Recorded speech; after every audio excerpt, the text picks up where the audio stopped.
All right, you're gonna wanna watch this video if you're looking to get some risers, either like death metal or thrashing, really anything that's like its own piece, like a two-piece, that you're wiring also into a handlebar. I have T-bars on a different bike, run them for a while. They're pretty good. I like the feel and everything, but had those installed. However, I can go ahead and tell you, it's obviously one welded solid piece, so you're gonna have to run those wires all the way up through them and through the handlebar, so you're gonna have to like use a hook. It's a little bit more difficult, a little more time consuming. You also can't adjust them, so that's gonna be your big difference of if your question is like, why would I rather have bars and risers instead of just T-bars? You can choose between straight ones or pullbacks. Pullbacks is like what you see over here. They just kind of bring the bars closer to you a little bit. However, you can still rotate the handlebars forward or backwards to kind of get a more relaxed feel, or like still pretty aggressive, but not reaching out. If you're a short fella like myself, I obviously don't want to reach out, 10 miles in front of me to reach my bars. But I still want that look, right? So I have the bars and they go up, but they pull back just a little bit, so it brings the bar a little closer to myself. But really the purpose of the video is like, what do I need to expect if I want to do some bars and risers?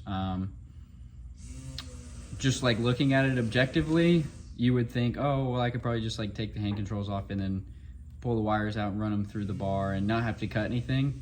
And that's just not the case. You're gonna have to cut some wires.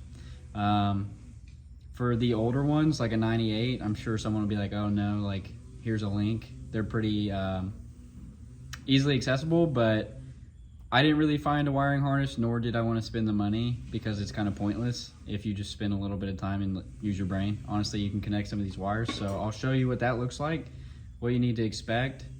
We'll get into that right now. Getting right to it, what wires am I gonna have to cut? All right, you're gonna have to cut both of your wiring harness that goes to your controls right here, your hand controls. So that's looking like this right here.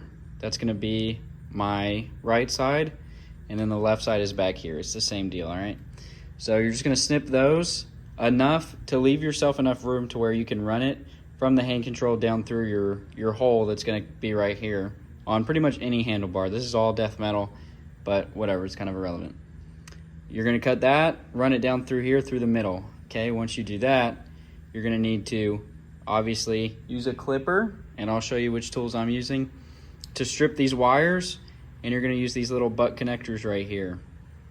All right, now make sure when you're cutting these, you wanna just cut it, and you don't wanna just cut the whole thing off, because you wanna slide it back. It's gonna help with waterproofing, which you do have these, the heat shrink, but this is here, it's proven, it's been on there since 1998, so I'm gonna go ahead and choose to keep using it and then just cover it up with some wire loom.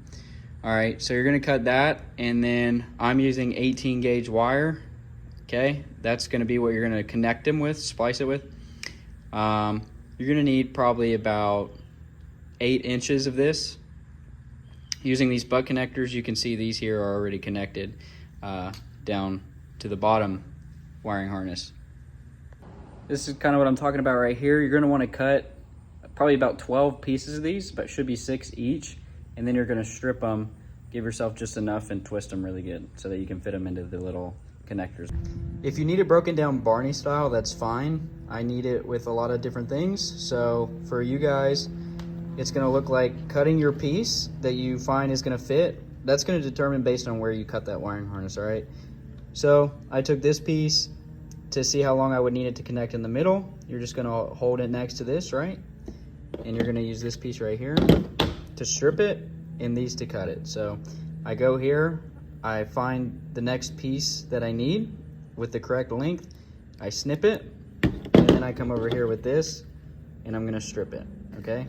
To strip it, I'm gonna put the wire through this hole and line it up to where the silver piece up here is just gonna come down, cut it, and it'll strip it. All right, it's pretty easy. This is a good tool. I highly recommend it. I had the more expensive one. I didn't have it handy with me in this garage, so I tried this, and it works great. One other piece that you're gonna need is a crimper. So, like I said, this is an 18 gauge wire, so I'm gonna find 22 to 18 gauge, and then I'm gonna put my connector right in this hole right there that you can see that corresponds with 22 to 18 gauge. I'm gonna place it on here and crimp it. Once again, if you're one of the guys that needs it varnish style, it's fine. When I have it open like this, you're gonna heat up the heat shrink, get it on there. When you're going to connect the whole thing, don't forget to put your heat shrink on here and slide it down so that you can do the butt connector up here. Now that that's all connected, you're gonna slide that back up, heat shrink it there, all right? You don't wanna be left on the side of the road, so just go ahead and take your time now. Twist these, get it in there in the butt connector nicely, wrap it back up with the heat shrink. Once we're done with that, I'm personally gonna run this back over just for extra, solid peace of mind. I'm not gonna worry about it getting wet in the rain because I keep this bike outdoors a lot and I really am not trying to have my lights go out while I'm riding.